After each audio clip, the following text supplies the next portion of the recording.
There you go. Okay. Point it and just hold it in the direction. Okay. It's rolling. So this is the stove from the internet.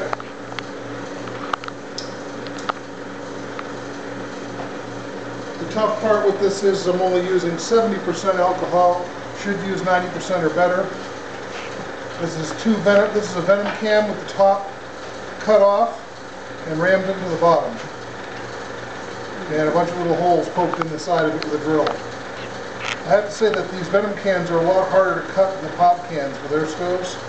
So the construction process was a little interesting, especially here at the Lord's Ranch, where we have such a wide assortment of tools readily available that are always at hand, and no one ever misplaces or puts a railway in the wrong place, because everybody here is so responsible. This video isn't about whining, is it? It's about that stove? Yeah, that's right. Oh, okay. But it's a Lord's Ranch thing, so we're here at the Lord's Ranch lighting paper on fire and smoking up the garage while we're trying to get this stove light with the wrong fuel. Because everybody's interested in the strange stove.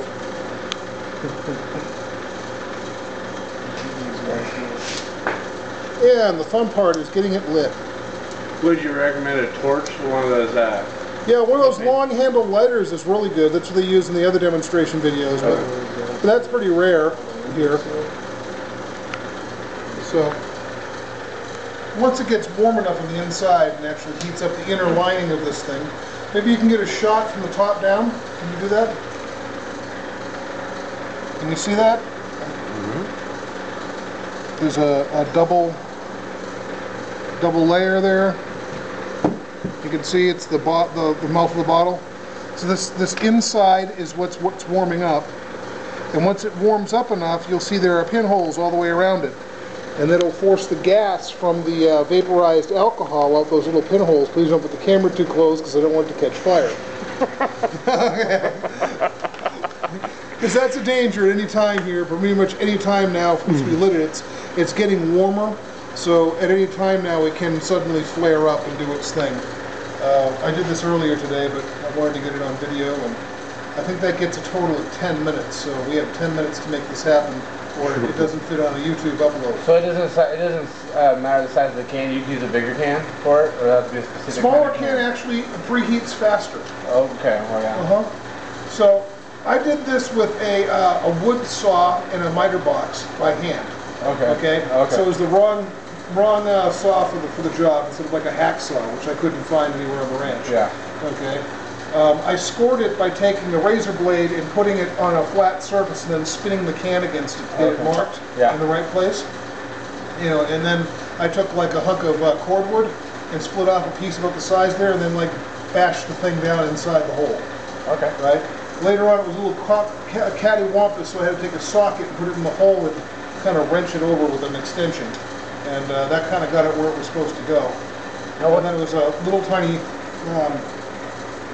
drill bit and the cordless drill to get the little holes in it, and off to the races. I did do is, when I tried to light it earlier, I found that if I took this piece of stick that I was using and let the burnt pieces just stay in there, they act as a wick for the alcohol to help it prime a little faster with this substandard fuel. So a match or something would work?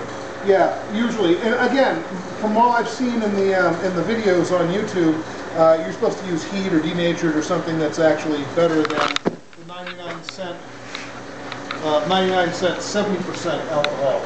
I think if we dropped it to 90, we'd have it.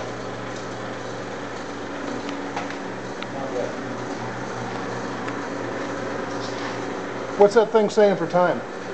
Does it? It does not. It does not. 12 minutes, 16 seconds, 14. Okay, oh, right, it does. Down. Yeah. Okay.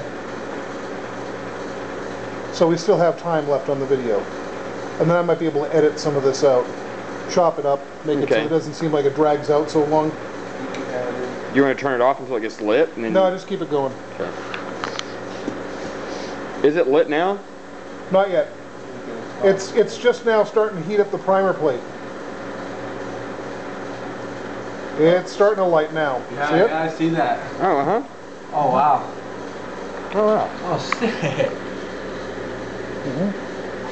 Want me to turn the light on? See the flames coming out the side? That would be a good effect, yes. Okay, here goes the light. The lights are going off, so you can see the effect So of it's the now stove. starting to prime. Oh, it looks like a Wow. birthday cake. Isn't that cool? That is awesome. Right? I'm letting it heat up a little bit. I'm going to put a little water in the cup so I can put a cup on it. But once it heats up a little bit, and I'm going to let it go a little longer, make sure it's absolutely fully primed before I stick my cup on top of it. When you put the cup on top of it, of course, it's going to seal that center, you know, which of course is right now preheating the fuel. So we'll try that. And then of course it's going to give us a little more pressure out of those jets. And there we go. Yeah. Oh, nice. All right. And there's our alcohol stove. Super. So this is something handy for the outdoors, obviously. Right, this is good for those who are going to like rainbow gatherings, who are likely to go on a road trip with Adrian and get broke down inside the road and want to make some coffee while you're waiting for the tow truck.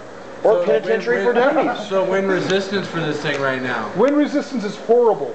So what I think is going to be needed is to cut up a coffee can, or I think pork and beans would be the correct size for this. Yeah. Right. You know, and then put some holes in it and stuff. Okay. I haven't gotten there yet, but the burner part I made today, and it seems like it's rocking.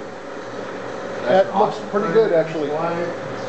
Yeah, you can put the lights back on. Let's see if the water's... But I think it's gonna go.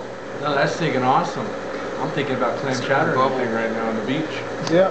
You know, I'm thinking about, I'm thinking about, there must be some sort of, I'm thinking of some sort of business idea here. I'm watching the carbon build up, and that again is my understanding is a function of 70% alcohol as opposed to the real deal.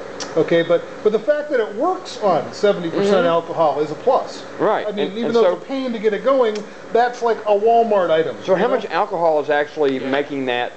1 ounce. 1 ounce. 1 ounce of alcohol. So it's very fuel efficient then. Oh yeah, extremely. And look, you see it's starting to form bubbles already? Uh-huh. Okay. So a quart is 32 fluid ounce. That means this will do 32 times I can fill this stove up off of that bottle for 99 cents. That's 32 cups of coffee, or this is a 1 liter cup. Right. That'd be like 32 of those 1 liter cups full of coffee. I gotta get the whole. While you're stuck on the side of the road. And of course, I think that you could probably get better results again with the heat, which is a smaller bottle. I think it's like 6 or 8 ounces, but it cranks it more. The downside is for videotaping, it's horrible because it puts out a very blue flame. There's hardly any yellow to the heat, so it doesn't show up as much. I can see some commercial packaging going on here and some, some. How can you intensify? Is there a way to intensify that flame so it's more of the purple than to make it? Or better fuel. Yeah, better fuel is going to make the better fuel. So heat. This is 30% water. Yeah. Water doesn't burn well. No, obviously. So there we go. Well. And